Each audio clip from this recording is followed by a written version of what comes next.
นี้นะคะทุกคนมืดเกิน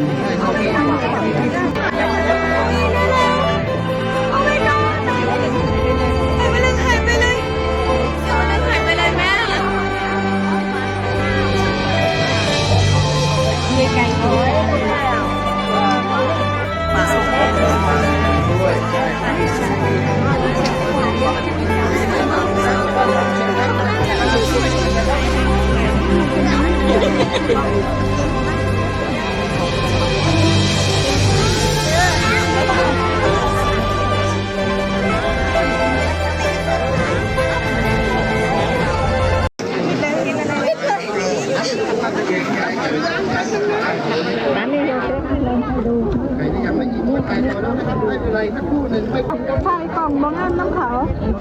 อุ้ยโทษนะแล้วก็อาทิตย์ตาเปล่า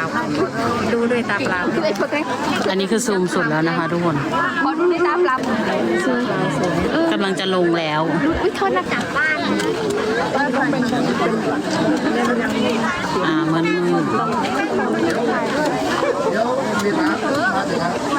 เดี๋ยวหนูถ่ายให้ค่ะ